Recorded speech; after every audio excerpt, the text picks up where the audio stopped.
He's not actually my friend, Luigi, but like so many others in the news-turned-entertainment audience, I got caught up in his story and therefore had to make an assessment of him or go along with the one provided.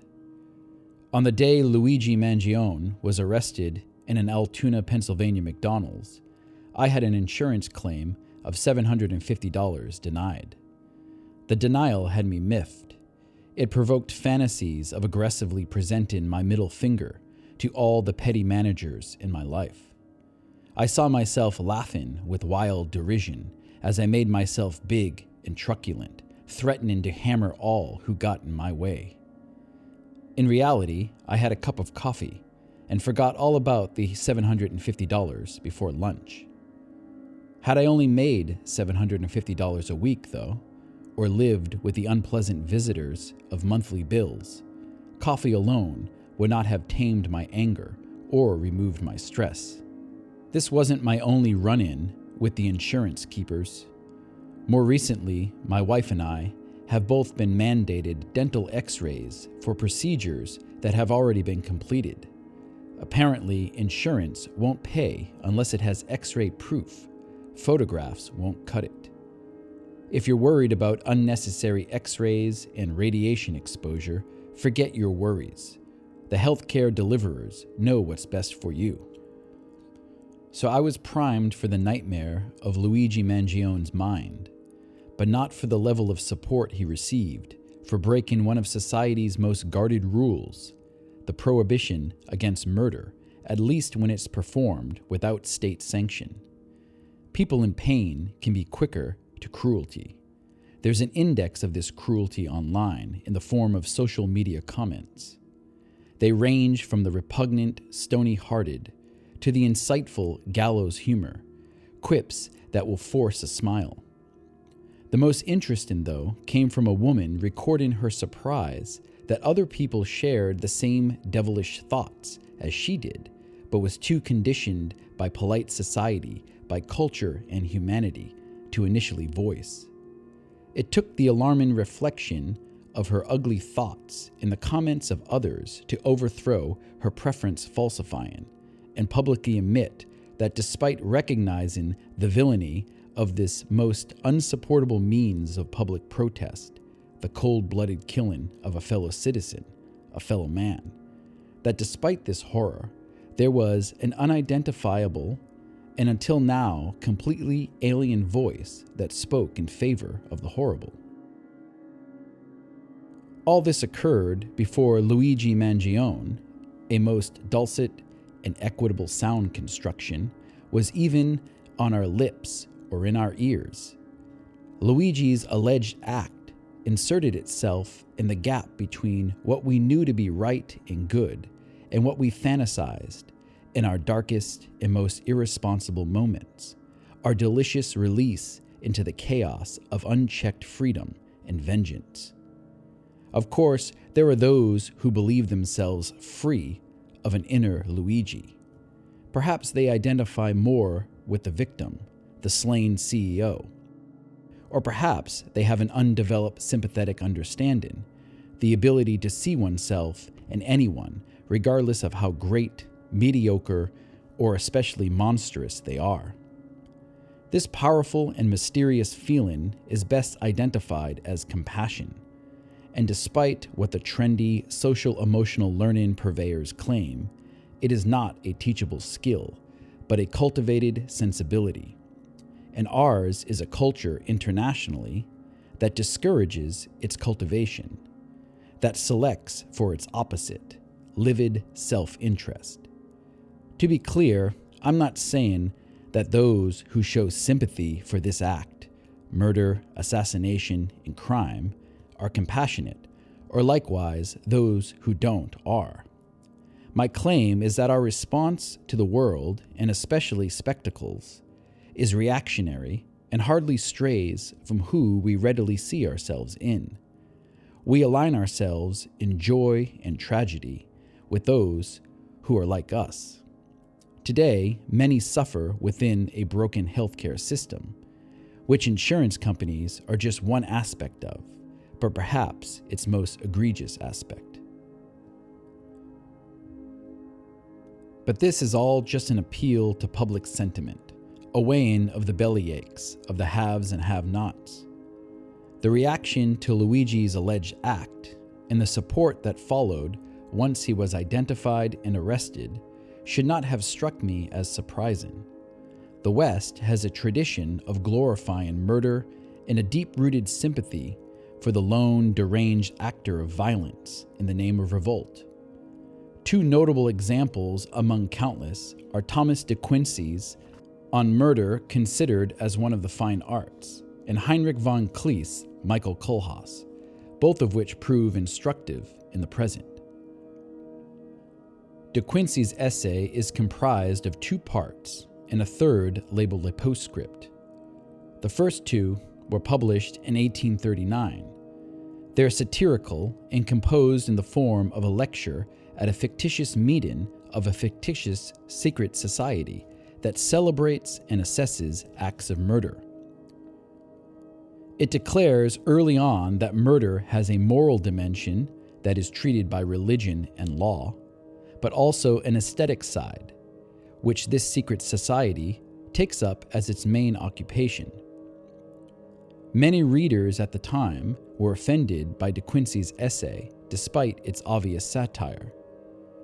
The postscript, which is more interesting, longer, and an early, if not the earliest, example of the true crime genre, is narrated by De Quincey himself, and in part responds to the controversy in retrospect, as he's writing at the end of his life in 1854. De Quincey claims the tendency to a critical or aesthetic valuation of fires and murders is universal. He sees this evaluation coming after our tributes of regret and sorrow. In other words, we experience an intuitive and emotional reaction to horrors and calamities, which put us briefly within them. Mencius's hypothetical man rushes to save the child from falling into the well. From here is our sorrow, for we ourselves are momentarily perishing, but in fact, we've been preserved. And in this reality comes rushing, inevitably, the scenic features, as De Quincey calls them. The scenic features are the aesthetic, and with emotion cooled, or at least tempered by reason, we assess the grotesque as we would a work of art. A serious question presents itself. Is Luigi an artist? The artist, of course, is no more than the work he's fashioned, and often far less. Therefore, we must consider the work in its aesthetic merits, that is, irrespective of its moral implications. The moral perspective is and must be that murder is a great evil, permissible only in limited cases of self-defense. The imperative nature of must here is grounded solely on the consequences of its hypothetical absence, which would mean the absence of society and a redirecting of its powerful energy into creative expression. The moral judgment, then, is easy. It's the aesthetic judgment that we fear, but must have the courage to entertain. As with all art, context is important for understanding content. The context of the crime that we will consider as a work of fine art is a corrupt and broken medical institution which was made painfully visible by the COVID-19 pandemic and the draconian response to it made worse by its incompetence and ineffectiveness. These circumstances cannot be overstated, for I wager had not the response to COVID been what it was, the CEO would not have been murdered. As a symbol within a complex of ineffective and heartless management of citizen health, he perished, not as a man. A second contextual element that must be acknowledged is the outcome of the 2024 U.S. presidential election. I am in no way extending guilt to the winner, but claiming that his victory was due largely to a rejection of the pandemic response and its disingenuous ally, the DEI ideology. This successful rejection, and of course we can debate how successful it actually was, has encouraged action from those who feel suddenly unyoked and now free to voice instead of pretend loyalty or seek exit. The example of voice under discussion is pathological and can't be supported, regardless of how useful it proves to be. But voice takes many forms. If I am being honest with myself, this very essay is a product of the same circumstances. That is, it's a different form, though kindred spirit, to the slaying of a CEO. A final contextual element, one closely linked to its presentation and therefore of aesthetic significance, is the rise of the surveillance state. Not only was the crime captured by the camera's eye, but images of the killer were collected across the city, creating a mosaic timeline of it. Had the killer not been masked, he doubtless would have been identified and apprehended sooner. And had the surveillance state been less developed, he likely would still be undiscovered. The ubiquity of surveillance cameras, the panoptic cityscape, has simultaneously constructed the spectacle, our entertainment, while destroying mystery. The silent mind is now the only blind data point in the system, but it too will eventually be legible. De Quincey's essays focus on two scenes of crime: the murder of 7 people committed in 1811 in London by John Williams. The scenes are reconstructed through investigation, inquiry, numerous interviews, the historical record. The scenes pass through many interpreting minds before they reach De Quincey, and he again interprets and creates the popular record, if not the authoritative. By comparison, the audience of 2024 are seemingly liberated from the authority of chroniclers and interpreters, for an ultimate, unknowable, and impersonal authority captures the event as it unfolded and presented it to us in meaningful fragment. What we see is only secondary to its meaning, for as with all art, feeling is paramount. What we see is not greatly cinematic, though by the standards of the genre of surveillance camera crime, it is, if not unprecedented, then arresting. The camera, positioned above the street like a floating drone of a sci-fi dystopia, presents an ordinary city sidewalk lined with vehicles. We can sense its vulgarity, its seediness, just out of frame, like an Edward Hopper painting. Into this frame lumbers our CEO, the victim. He's wide-shouldered and clad in a blazer of overcast blue. He walks away from the camera, away from us, and then suddenly the artist appears from the bottom left corner. He's been lying in wait, apparently, and we realize this at the same time we see him lift his gun, and we connect his ambush to the mask and hood he wears. There are several symbols firing at once: the step into frame and the lifting of the gun, the mask and hood, the almost comical silencer that extends the weapon. Together, the sequence appears ridiculous, a B-movie on petty criminals. But this isn't petty crime, and the animal jolt and stumble of the CEO grounds us immediately in its seriousness. The pathetic fragility of being human, strolling a morning street one moment, struggling to find your legs the next. We realize the CEO has been shot mortally at the same time he does. He turns to face his persecutor much in the way people commonly turn to see the thing that tripped them. We share his bafflement that life, precious life, can be extinguished so easily and without account. Momentarily, we see our shooter. We feel the insult of the mask and hood, and the terror of the ground reaching up for us. It pulls us down. We see our killer calmly walk over to our sprawled body, and a terrified bystander that had pressed herself close to a building at the first shot now sidle away. We feel the second shot before we hear it and ask ourselves, am I shot again? The killer walks back into the line of vehicles from which he materialized and exits the frame. The video in itself is just one of countless acts of violence caught on film.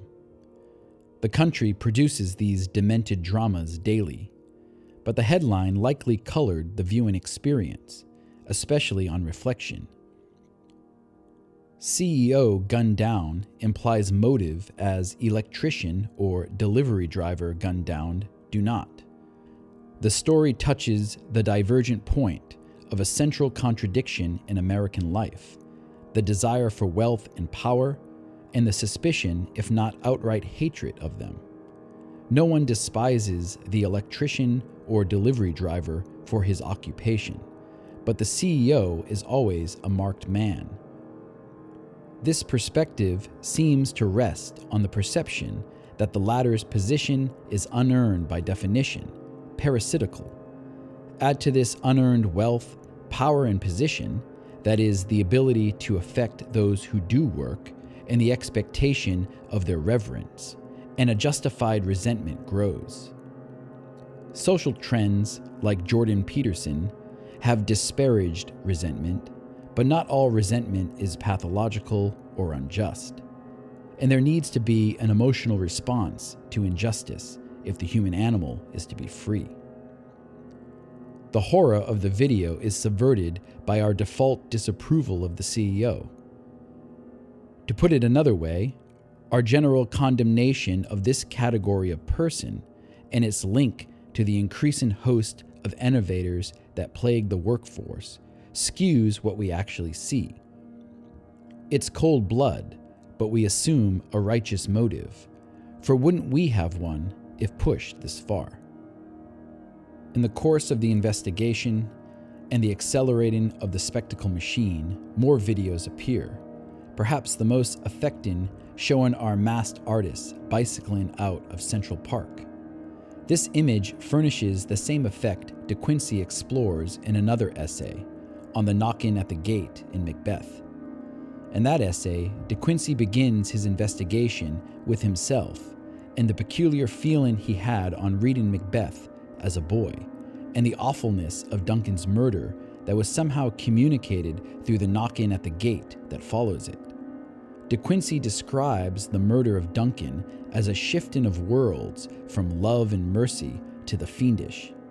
A hell has been created within Macbeth, and the audience are briefly looking into this inferno. This is the suspension of the natural world, a parenthesis of blind violence. The knocking at the gate, which swiftly follows the carnage, emphasizes a return to the human world. Collectively, we've been summoned from the abyss, and the contrast, the return, makes our experience all the worse. This is the explanation De Quincey gives for the intuitive reaction he experienced at the knocking at the gate. There's a correlate in the killing of the CEO.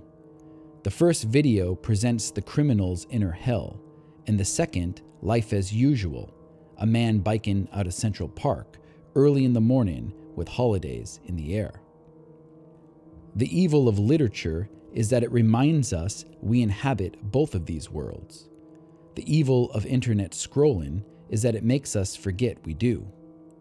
A viewer's awareness or forgetfulness of our dual nature will additionally shape his response to the crime, to any crime.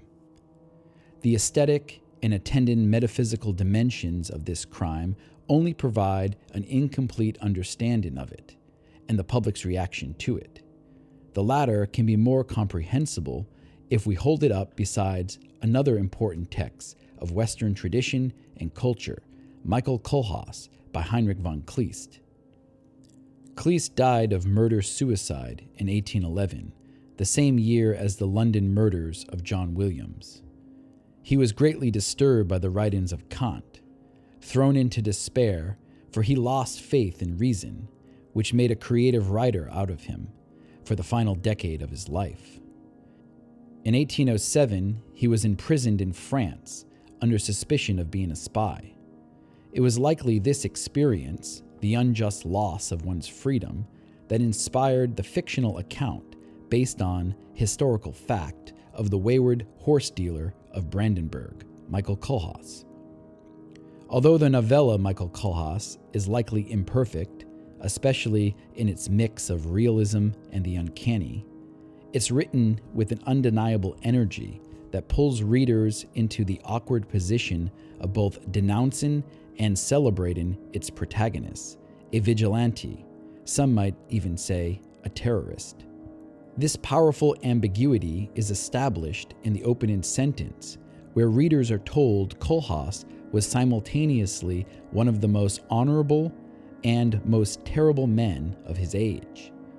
This characterization is further developed in the final sentence of the same paragraph, with his best quality identified as his source of evil. His sense of justice made him a robber and a murderer. Within the second paragraph, Kohlhaas finds himself the victim of a corrupt, petty official, Junker von Trunker, who tries to profit off Kohlhaas's interstate horse trade. The corruption is systemic. The officials Kohlhaas petitions for redress, relatives of the Junker, ignore him. Eventually, he takes justice into his own hands, burns the Junker's castle, and chases him to Wittenberg, which he sets afire several times over. He builds a private army, embarrasses important officials and government leaders, and wins favor with the people, who are also victims of routine corruption. Luigi is not Kohlhaas, but the circumstantial similarities are obvious. Both are labeled folk heroes, for they commit the violence the trotting class wishes but dares not, for mostly good reasons. Kohlhaas provides a reason, or rather a reasoning, about halfway through the novella in an important scene. He sneaks into Martin Luther's private quarters after the theologian publicly condemned him. Kohlhaas respects Luther greatly and wishes to explain his actions. Kohlhaas characterizes himself as an outcast. His reasoning expresses a philosophic perspective on community, governing, and the social contract. "I call that man an outcast," he cries, "who is denied the protection of the law. For I need that protection if my peaceful trade is to prosper. Indeed, it is for the sake of that protection that I take refuge with all the goods I have acquired in that community. Whoever withholds it from me drives me out into the wilderness among savages." Few today actively think about what it means to be part of a community or to be an outcast. Community life is failing. The future doesn't need it, for it has networks and stakeholders, management and leadership. A community implies a balancing of rights and responsibilities, a dialogue. The individual turns his back on the wilderness and shuns affirming savagery for communal refuge. But when refuge is denied, the individual becomes, or at least feels like, a dupe. The anger of the dupe creates the same inner hell that Macbeth cultivates, until it momentarily eclipses our shared world of brotherly love and mutual aid. Hell is all emotions. Kleist undoubtedly knew Schiller's distinction between savagery and barbarism. The former is the overrule of the heart, the feelings, and the latter of the mind, the law. One can hardly argue a well-to-do valedictorian into an outcast, but as Kohlhaas so vividly displays, an outcast is largely a condition of feeling. Today, we live barbarism with ugly and often sensational eruptions of savagery. It's barbarous to deny community members, brothers and sisters, medical care, especially when almost every other facet of managed life promotes ill health.